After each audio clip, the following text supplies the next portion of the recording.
All right, good morning or good afternoon, whatever time you guys are listening to us. Welcome back to another episode of the Layman's AI podcast. I am Adam, And my name is Brian. and we'd like to welcome you guys back to what is our eighth episode now. Seems like just yesterday we started episode one. I'll probably be saying that when we're Mm. doing episode 38, but nevertheless, we're here. We're at episode eight already, and we decided this week we're going to do something a little different. We are going to make some bold predictions, and some of them more bold than others, as to where AI is going to take us in the future, what it's going to look like. So, long story short, Brian has picked two predictions, and I have two predictions on what AI is going to mean in the near future. That is, whether it's an event, whether it's something that's going to impact our work, or something that's going to impact our lives. And then at the end, Brian had a good idea, and we are going to actually ask one of our LLMs to make a prediction as to what's going to happen in the AI world. So this episode is pretty much for making some bold predictions. So Brian, we're going to get started with you. What are some bold predictions that you think is going to happen in the AI world in the near future? Yeah, okay. So my first prediction, and this is kind of a positive one. I mean, I know there's a lot of negative predictions, but AI workflows and their tools and their capabilities are going to allow small teams and small companies to create a product that large teams and large companies can create right now. Right now, when you get these large companies, you have, dozens of contributors and what have you, and they all have their specific skills and they all collaborate and they make a superior product than someone, let's say, I'm gonna use an example here, video games. Right Mm-hmm. now, someone like Nintendo, when they made, the last Legend of Zelda game, just massive scale, so much to do, lots of things happening. They got a huge team working on creating this video game. Now, what AI can do and creating AI workflows and everything, they can give smaller teams the capabilities to create a video game like that. So if I got a small group of 10 people, potentially if I can optimize these AI workflows and go in the direction that they're going, they could probably create a game on that scale, I think. And Mm-hmm. that's going to create more agile businesses. I think you're right. I have no reason to disagree with you on this because the evidence in our AI journey just over these last year or two, it's pushing towards that. We've seen people in social media become hits because they've done things with creativity. In just last week, we referenced those Sasquatch videos, and I think that's an example of how one or two people or a small team is making a push in social media just as a result of a new AI tool that has come out. I really think it's going to force people to be creative with what they can do with AI, and those that are going to be able to do that are going to be rewarded, and they're going to be competing with the big names or the big names as we know it right now. It does make you wonder how many of these small teams you're talking about could end up becoming massively popular, such as like a Mr. Beast, but instead of being a YouTube sensation or a social media sensation, you're more of a creativity genius with your AI capabilities. Yeah, I mean it's hard to predict what people are going to do with it creatively. Hmm. Because everybody brings their own kind of strength to the table and everything. I know you and I have our strengths and we can combine them to make one product and everything. If we Hmm. brought a few more people, we might add some more strengths or what have you. But yeah, I mean, how these tools are going to come about are going to be interesting to see how people can use these and what type of workflows they can develop with them. Because I think I made this point before. A small movie studio, in a little office building in the middle of, Nebraska could probably get enough equipment right now with these AI development tools, make basically a Hollywood production as to what Hollywood's capable of. And this isn't to say that the large companies can't adjust, because if you have, a team like I was using before with Nintendo, they make their Zelda games or what have you. If they actually learn to implement those AI tools, they can make a product we probably can't even fathom right now. Hmm. So it's up to these large companies, are you gonna, invite these AI tools because it's gonna make, competition you don't even know about yet, be able to compete with you, essentially. Absolutely. And I think I love what you said about the small teams. It really could be somebody in Omaha, Nebraska, or Iowa City, Iowa. I'm using these Midwest examples, but it could be those Hmm. small towns where they could have these teams of people that are competing with the likes of Silicon Valley or Hmm. Shanghai or Hong Kong, wherever or Singapore, the tech industries. They really can do that. It's going to happen. Yeah. It is going to happen, and it's going to happen sooner rather than later. We're going to see like a news story or a 60 minutes documentary on a small team of creators and for what they've done in AI and how they're the most popular in the world because of it. And it's probably going to be Hmm. three or four guys. This is kind of Hmm. funny. Brian knows this. Our audience probably doesn't know this. I'm actually on vacation right now, so I'm filming this in an alternative location. And we were both talking about how with AI, it's again, even though right now we're just talking about a simple Zoom that we used to record, but with AI, it's going to be possible for us to travel more and actually do and complete our work at a reasonable pace. And that's another thing that kind of Hmm. goes along with your prediction in terms of because you're going to be a small company, you're not reporting to a building every single day, perhaps. It's Yeah. going to be a lot more wide open. Yeah, and like a small company's advantage is they're more agile. They don't have all these established costs and established investors that all these large companies do. Hmm. And some of these large companies are going to be able to adjust. Some of them will refuse to adjust and think they don't have to, as with any business ever. And a lot of these companies that you wouldn't think would actually collapse are going to collapse, and it's going to be shocking. And, Yeah. kind of a point that I say, what if I went back in time and told everybody in 1950 that in 60, I can't remember the exact number of years, 60 or 70 years, Sears is going to be gone. Oh, Sears. no, nobody would have, everybody would have bet against you on that one. Yeah, they would Uh, have probably, burned me at the stake and thought I was a witch. they had to say, yeah, But don't listen to this guy. yeah, Yeah, I mean, we had the Sears so Tower at one point was it was, yep, America was the Statue of Liberty and the Sears Tower at one point. yeah, exactly. But it's something to think about. Now, Mhm. Adam, I know you got a prediction here. Why don't you give us your prediction and let us know what you think is going to happen with all these AI tools? Well, unfortunately, Brian, mine is a little more on the possibly negative side. So I do have a belief. We've touched base on this in an earlier episode. I don't even remember which one. You would think with 8 episodes we'd remember exactly which episode, but I just don't remember which episode. But Yeah, we did talk we're just about chattering so much right now. It's just having a lot of fun. that's right, and it is fun. We talked about how AI right now is the wild, wild west. Like we keep saying wild, wild west, at least I do, and it really should just be Wild West. This isn't the song by Drew Hill and Will Smith, I don't think. But Yeah, it's not. anyways, it was a good reference to high Hmm. school. And Exactly. it is the Wild West right now. And I know that these AI companies have asked government for some sort of regulation. Mhm. And it has not happened to the level of which I know I would like to see it. I can't speak for you, Brian, but I think you and I are on the same page with this one where we think there needs to be some regulation and some rules put in place and guidelines, in particular with training LLMs and other things. Oh yeah, there's. It seems like governments are kind of dragging their feet on this. Everybody, It nobody does. wants to get along right now. Right. Which that's just kind of it could be dangerous. And if it goes the longer it goes unregulated, the more overregulated it's going to be down the road. Correct. And And my if that's what I'm getting to, Brian. yeah, I was like, so if we start loosely regulating as we go, I don't think we'll actually get to the overregulation. But Yep. uh, I who wish am we I? would, but I don't see it happening. So my first bold prediction is we are not going to get regulated for about a year, maybe a year and a half, and then some type of a major event, probably not with deaths or anything like that, not anything doom and Mhm. gloom, but some type of a major event that's going to impact a lot of people as a result of not regulating AI is going to happen. Something about finances, something about insurances getting mixed up. I mean, something, maybe airports, some type of an event is going to happen, and it's going to be caused by a lack of control over AI tools and AI companies.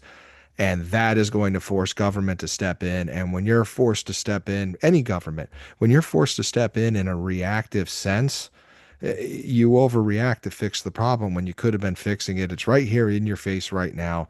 I Mhm. wish politicians would reach out more and try to find out more about AI and what they can do to help AI so that it regulates itself in a better way.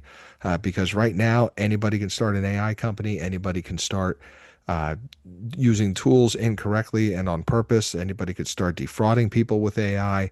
It's going to start happening. It's already happening, and I think unfortunately it's going to take a major event of some type of a catastrophe, if you will. Again, not necessarily doom and gloom with deaths, but when you Yeah. talk about people's finances, people's health records, people's data, that's Hmm.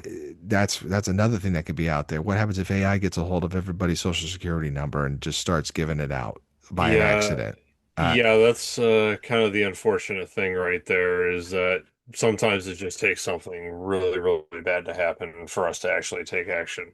You fall asleep at the wheel, so to say, and nothing ever gets done. And like right. it's only getting worse as we go. I think I made this point maybe an episode or two ago. The last major internet regulation was back in the 90s when they had dial-up, Yes. and it Yes. was a novelty. And now the internet is a necessity and everything, and we're still not regulating the internet. We still don't know what to do. Right. We still can't, come to an agreement on, how we're going to, monitor this and all that have you. I know a lot of people, they'll, go to their grave defending like zero regulation, which that's not a good idea at all.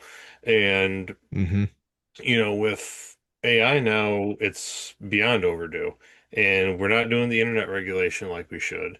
And now AI has added a whole new wrinkle to it. So now, like you said, there's going to be a massive issue and we're going to have to overreact, And it's going to be an unfortunately. overreaction. People who've been using AI tools the proper way are going to end up being punished somehow. Not necessarily like going to jail or anything, but they're going to be punished because of how they've gotten used to working with AI tools. They're all of a sudden not going to be able to get used to working with AI tools. And you'll have people who don't understand the industry trying to regulate it. It's one of the problems with governments in general, no matter what type of government you have, when you have officials making decisions that are not necessarily in their realm of expertise, when you do it as a reaction, you tend to not get a good result sometimes.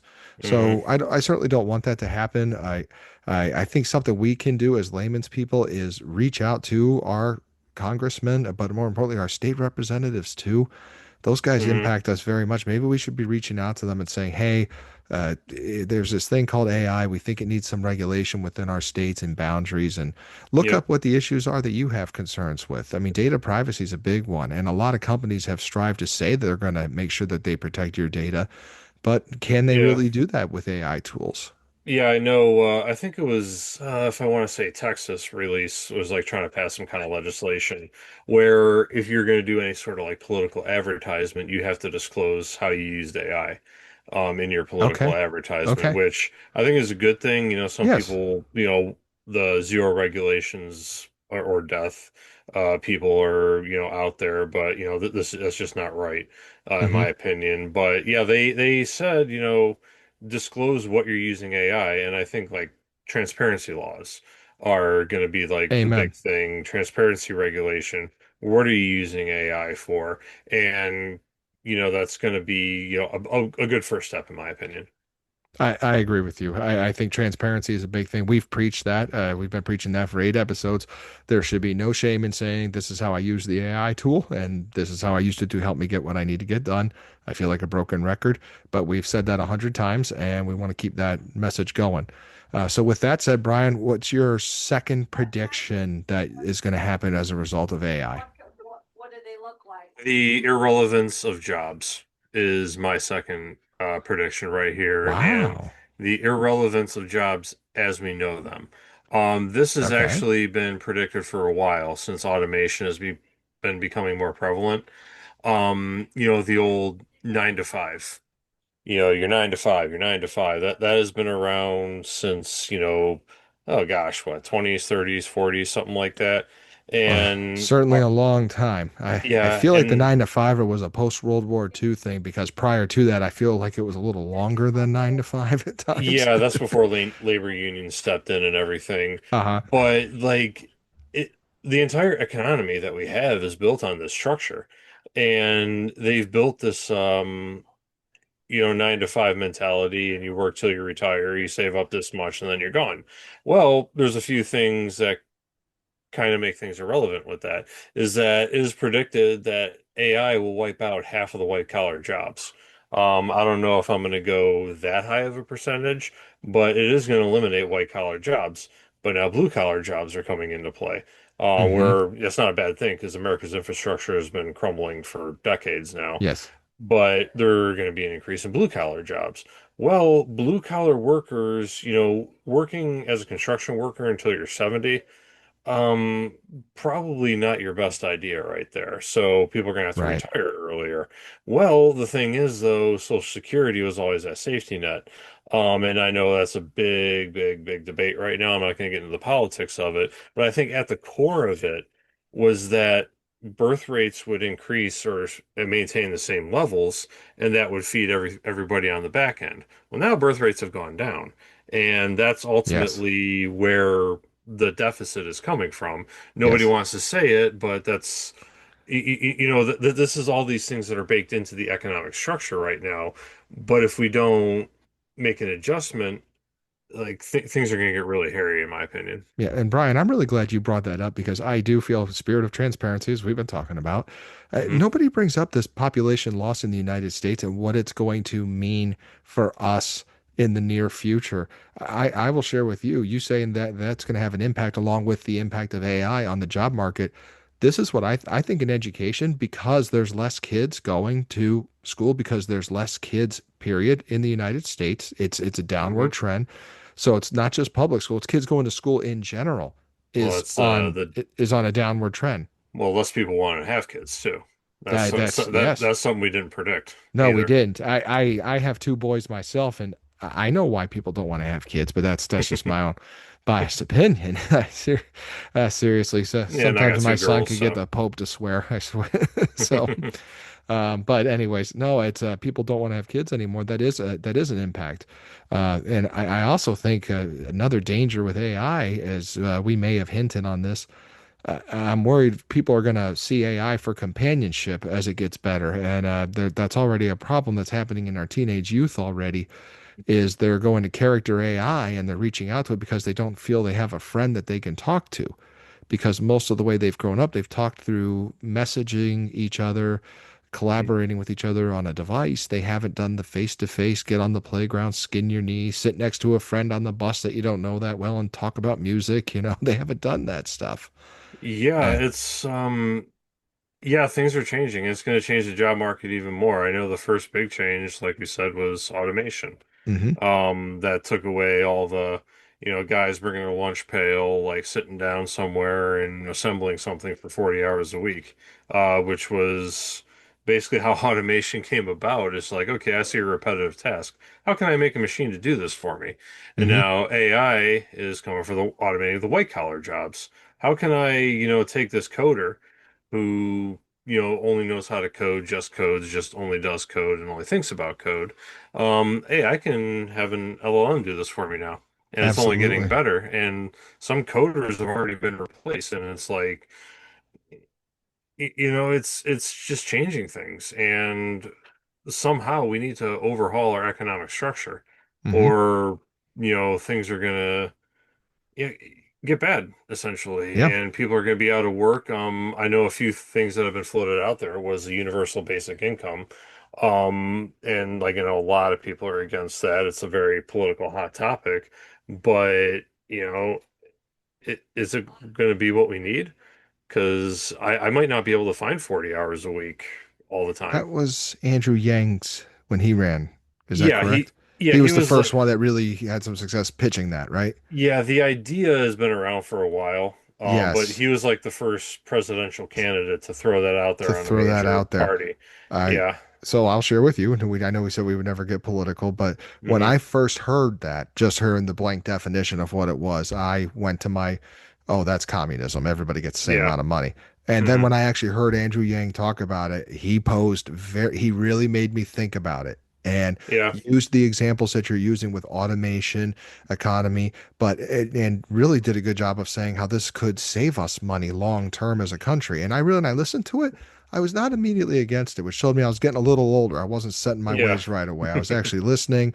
I kept hmm an open ear to it. I'd like to hear more about it now in the world of AI because I do think what he spoke about is going to have some more relevance as these jobs are starting. They Yeah. they are starting to disappear, folks. I got to tell you, the evidence is there that these jobs are hmm disappearing. I know they told us AI wouldn't take any jobs. They are. It is. Yeah. They're yeah. Yeah, I mean, it's kind of, I don't want to get political either, but Hmm. this might come out of a necessity, just because we simply don't have enough work, and Right. it's been a struggle for many years to like fill jobs or find a job. We keep creating jobs, but now people are becoming TikTok stars and you know social media influencers and what have you. So, Right. I mean, how many of those jobs can we really make and say, hey, that's going to make me a lot of money? Because, here I am as an engineer, earning my living, making ends meet. But then there's some guy throwing water balloons at random people on TikTok and he's a millionaire. So, Funny how that works. I mean, it's crazy, but overhaul is needed. But Hmm. anyway, I think that's going to bring us into our Adam's second prediction, I should So say. my second And prediction what is is yours? somewhat economic. So hmm that was a good segue. I've got a strange belief. I haven't really pitched this out there, so I kind of want to throw this out there. And maybe we should. Maybe I'll try to throw out some stuff on my personal social media page, maybe on my LinkedIn and my X account, just about trying to spark up a conversation because I want to hear what people think about this. But I do believe that after we get regulated, there's only going to be about four or five big AI monsters or big AI companies. I hmm see Google obviously surviving. I see OpenAI surviving, and there I think when the dust clears, it's going to be hard to become a little man in developing AI, and that these big hmm AI companies are going to be able to have control over the AI tools. Yeah, well, the amount of engineering that goes into an LLM, Hmm. it takes so much manpower, Yeah, just to get a proper LLM to develop, and you can't, create an LLM in your basement unless you're like super genius like Sheldon Cooper yeah, times Stephen Hawking times, Nikola and Tesla and not to mention, this. where are you going to get the money to train it? Yeah. So you have to have the money behind you of hmm an insane amount of money behind you on top of your great intelligence in order to do hmm that. And I'm sure if Yeah. somebody did exist like that, they'd just play the stock market instead. Yeah, they would they'd be laughing all the way to the bank. But yeah, it's Yeah. LLMs are actually behind a lot of AI that's coming in. So like AI, like LLM was sort of an AI building block, and natural language processors and everything and Hmm. machine learning. And now that these models are developed and everything, um, now they're sort of the building blocks for all the AI tools that can be distributed throughout the world. Yeah. And that's kind of, like you said, major companies are going to be, sitting up there. They're going to be the Sears of the AI world. Where Well, Sears was once the pinnacle of retail. yep, I Chat do. or OpenAI is now pinnacle of LLMs. I think there's going to be four major ones, and where this boils down to in economic terms, I think I should be very specific. I think there's going to be four major ones in the United States. Mm. I think China's going to have one, Yeah. and it's going to be government ran, and it'll be everything that you would expect it to be. But Yep. with that said, I think there'll be four in the United States, and what I think is going to happen is a lot of AI is based off of tokens. So whatever type of account you have tokens. hmm So if you have paid accounts, you get more tokens to do more things with AI than those who have the free versions. And hmm I truly believe that these tokens, whatever they're called in the future, these capabilities, these how many credits do you have in order to make the AI do what you need it to do? I do believe they're going to be worth value.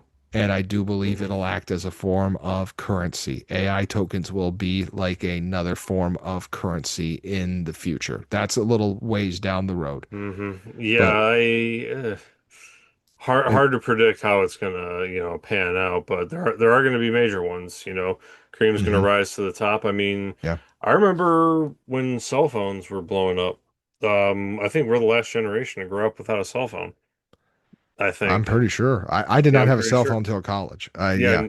Yeah, I didn't even have I didn't have one until then either. And Yeah. I remember when cell phones first started coming out. How many cell phone companies were there? Tons. Oh There gosh, was at I least feel like there were several in every mall. yeah, and like there was like multiple cell phone companies. Yeah. Now who do we have? We have AT&T, T-Mobile, Verizon, Hmm. and then a couple smaller ones, which are actually essentially spin-offs of all the major ones. And do you And remember how many cell phones you'd have the capability of buying, like different types? Through all these yeah, different companies had different types. hmm And now we're down to either Apple or Android, basically. Essentially, yeah. Yeah. And three companies pretty much dominate. You have Google making their phones, Apple making their phones, and Hmm. Samsung making their phones. Right. I know there's a few smaller ones that are trying to upstart a little bit, but Motorola, who would have thought that Motorola would have faded Oh, as much as it did? I mean, it's still I still Motorola, but I still go to BlackBerry, who came into the game after the game was already being played, and at one point, I think BlackBerry held 60% of the cell phone market. It was oh yeah, ridiculous, oh yeah, and but they and didn't adjust. they did not adjust. Hmm By the way, have you seen the movie BlackBerry? No, I have Oh, it's on Hulu. I got it. We're talking movies again. not. It's a really good movie about how they got started and how they went down, Okay. how they went downhill. And there's a little bit of sports involved in it, which was kind of fun Yeah, for me as a they hockey had fan. Yeah, they had something so amazing, they but they didn't did. adjust. They didn't adjust. I And believe they were the ones who changed the market, though. I think they were the first ones that said unlimited free texting, and that was so huge because Mhm. think about it. You were using tokens, or the AI version of tokens. You had so many minutes you could use Mhm. during the day and then so many text messages. And I mean, I think you remember when we Call did me after first have, nine. yeah, call me after 9. If you paid extra and you were dating somebody who had some money, it was call me after 7. Ah, okay, And gotcha. then Yeah, now, 10 uh, cents a text. Don't forget that too. oh yeah, now everything's unlimited call and text, and then same Yeah. thing with data came about. Yeah.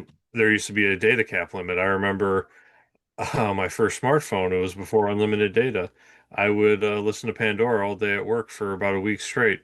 Saw that cell phone bill and realized that this data costs a lot of money. And, Uh-huh. going back to your AI prediction, I think it's going to go the way of the cell phones do, essentially. And you're going Hmm. to have these tokens, but then there's going to be that one rebel that says, you know what? You subscribe to us, unlimited tokens. Yeah. You We're get gonna go. unlimited Yeah, tokens. we're gonna go to that. And then, now everybody's got unlimited data because Yeah. I think T-Mobile was the rebel. They decided we're just going to give everybody unlimited data, and the other companies are like, we have no choice but to do this. And I think, yeah, I think I'm actually, as we're speaking about this, and I brought up the cell phones, we started talking about the cell phones. There's the parallels right there. You're right. We're That wow. That wasn't even a deep dive for us. That was no, just a we simple talking about our lives, and then it yeah. matches what we think's going to happen, or definitely what I think's going to happen in the AI hmm world. Yeah, and yeah, we didn't even talk about this before. I just brought up the cell phones, and yeah, now you see, right now is if we're doing like kind of an apples to apples comparison. Um, right now we're in the dumb phones, the old Nokia phones where you could play Snake. Hmm. As far as like the AI capabilities are concerned, and now they're going to add more limited, unlimited, everything, and then we're eventually going to get to unlimited tokens if you just subscribe. Yeah, I think so. you're right. Wow. So, okay, we agree. This is going well so far. So you have two predictions. I had two predictions. And then you asked an LLM to make a prediction. So talk us a little hmm bit about the process that you used for that. And then what is AI's prediction for AI in the future? Yeah, I mean it was just a basic LLM search. I used Gemini. I said, let me see here. I got I said make make some bold predictions on what AI will look like in the future. And it gave me a whole novel, of course, like with any LLM does. So I said, Hmm. give me your most likely prediction and describe it in one paragraph. So that's kind of what I, had to simplify it down. And this goes back to prompting. You prompt correctly, then Right. you get what you want. So, but anyway, it gave me this statement right here. Gemini's LLM prediction, autonomous agents capable of performing complex tasks with minimal human intervention. We'll see AI systems handling more cognitive work, discovering novel insights, and increasingly becoming the foundation for hyper-personalized experiences. Wow. Wow. Wow. We're That's already deep. seeing this a little bit. Yeah, that's pretty deep. So yeah, handling more cognitive work. Hard to say really what it's going to be handling. I mean, right now it's handling a lot of entry level coding. It's handling a lot of basic magazine illustrations. Yes. I I don't know what it's kind of hard to say what it will do I essentially. think this goes back to the agents that are out right now. Uh, One of the AI tools I'm playing around with is named GenSpark, and I've been very happy with this AI tool for free, mind you. It comes with tokens. You only get so many a day, but it basically will do research for you and put things together in the context that you want it to. So recently I asked it to do research behind, I believe it was, gosh, it was something for work, but I believe it was, restorative practices. And I asked to put it in a manual so I can explain it to a school staff. And I wanted to see what it did. It did a fine job making that manual. And I did nothing except tell it what to do. And it did it in a matter of 9 minutes. Now, where are we going to head when, okay, here are my symptoms. Here's a scan of my body that, this is what my body looks like. This is my height, my weight, what's going on with me and my sickness. And what happens when these things are able to do that right then and there and diagnose you correctly? Oh yeah, that's a lot of cognitive work right there. It is. I think we're going to go from that make me a manual on information that's already out there to Mhm. diagnose a problem that's happening as a result Yeah. of within my body, which is a huge hmm thing to understand the human body itself. Uh, Yeah. and now all of Yeah. a sudden AI is doing the diagnosing for us. Yeah, I mean, essentially, I think going along the medical industry, you're going to have your own personalized trained LLM or trained model for Hmm. your own health over the years. What we can do is a doctor essentially, and this is kind of getting into agentic AI. That's a whole episode, actually, probably a whole episode I series. feel like that's a Um, series. Yes. yeah, de Uh, definitely. But at its base form, let's say you're born essentially, and the doctor takes, your EKG monitor, your heart rate, your blood pressure, and everything, and it, keeps track of all this like information, and then you can load it into your own personalized AI model. And when you're, born, you're there for, 1 month, 2 month, 3 month, 4 month, all the way up to 6 month, and then hmm 9 months, and then 2 years, and they keep taking all these readings and what have you. You can keep loading that into a model. And then, you do your biannual checkups, your annual checkups. It could take your blood work, all your vitals and everything. You keep loading it into a model, loading it into a model. Yes. And, the more data you get on your health, the more it can predict, okay, this is what's happening with you. And it says, oh, I predict you're going to have to do this and what have you. And it could actually do a type of machine learning on your health, which sounds scary. I mean, I will say, like, machine learning your health, Hmm. but if you kind of like track your health and everything, it can give you predictive maintenance. And that's the essence of machine learning right there, is giving you some sort of prediction in the future on what you're going to have to do for your health. Yes, and I feel, and I don't like saying that, but truth be told, I feel these LLMs are going to get pretty accurate very quickly in terms of hmm doing those sort of pinpointing what is wrong. I think diagnosing a car is going to be scanning it with your AI on your cell phone, and then a hmm mobile mechanic will come to your house and fix the problem for you. Yeah, I mean, you Uh, could, I mean, every time you drive it, you could just keep recording data, yeah. and, your RPMs, how fast you're going, how many miles you're driving, or what have you. And it could take all this data and it can keep training your model and everything. And you can Hmm. have like a AI agent for your car that's going to tell you, oh, you should do this, or this is going to happen around here, plan for an oil change at this point, or what Yeah. have you. Actually, with electric cars, you might not get oil changes anymore. But, this is sort of the hyper personalized experiences that Gemini sort of gave us an idea of. And, these are the types of things that, you can use AI's sort of like machine learning capabilities to, give you like a personalized experience essentially. Absolutely. And I feel like that was the safe answer from Gemini. Now that I'm rereading hmm this thing for another time, I feel like they did a good job of, well, this is what I think is going to happen because it's already started at the small scale. Yeah, So, it is a safe answer. It gave me a few more predictions. Let me see here. Rise of true artificial general intelligence. In case you don't know what AGI is, Yeah, it's the no. point where machines have the exact thought as a human being. That's a whole another topic right there. Yeah, and there's a whole the other thing is the timeline of when AGI is going to happen. I don't think they've agreed upon it yet. They seem to keep moving the date Yeah. up. And I do laugh as every time they move that date up, the release of the next AI product gets pushed back. So it cracks me up going, okay, which Yeah. one's going to be the real one here? Well, discussing AGI, that's going to be an episode coming up, I think. I think that's Um, coming up. Yeah. Seamless extension of human capabilities, kind of have some of that already. Autonomous systems redefine industries and society. That's basically what we Yeah, kind of we've talked covered about that a with little several bit. of ours. Yeah. Societal ethical transformations. I think that's with any new technology in the world. So yeah, I mean, you can sort of see, like you said, Gemini is a little safe in its answers right now. Hmm. So that's kind of going into my final thoughts personally. Right. I asked AI to give me its bold predictions, and it doesn't sound bold to me, like these That's a predictions or good what point. have you. It sounds pretty safe. What it defines as bold and what we defined as bold.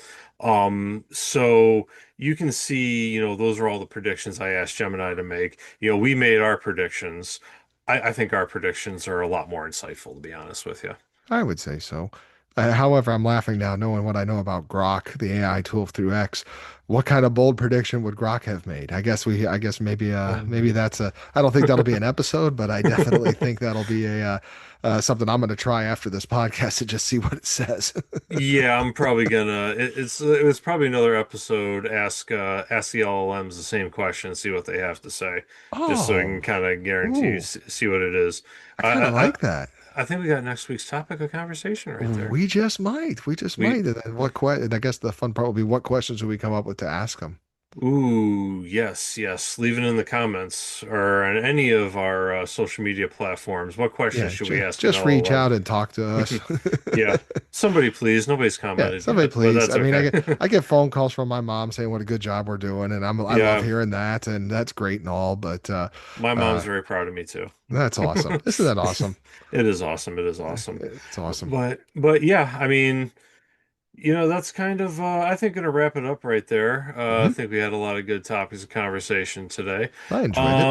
Yeah, definitely. But I'd like to thank everybody for listening to the episode today. My name is Adam, or Brian, I should say. Yep, you're Brian. I'm Adam. Yep, Yes. Okay, let's start over again. My name is Brian, and I'm Adam. and thank you for listening to the Layman's AI, and we will see you next time.